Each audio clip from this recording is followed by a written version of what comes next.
karong Christmas season, bida usab ang lechon. Ilabi na ni atong puno ang bulsa. Tilawan nato pinaagi sa atong mga mata ang naglinya nga mga lechon sa Mandawi City. Ini ang report.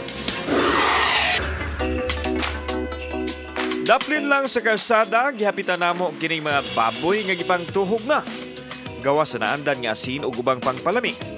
Ana usay alang sa mga mahilig sa halang ang spicy lechon. Sama na lang nining usa ka gibutangan og daghang siling kulikot ug asin. MSG ug mga lamas.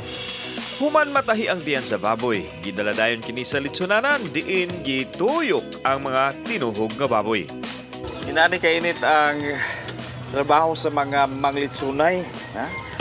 So, di lang usa ka oras kundi maabot pa kunog 4 ka oras ang ilahang trabaho. Depende sa gidakon sa baboy nga ilahang tuyukon. Dunay usa ka oras siguro o 2 ka oras. So dunay say 4 ka oras. Sama nini kadako sa 4 ka oras. Gani kita pila lang ka minuto ta dire. Pero mura na apil ka litson ato ang naong.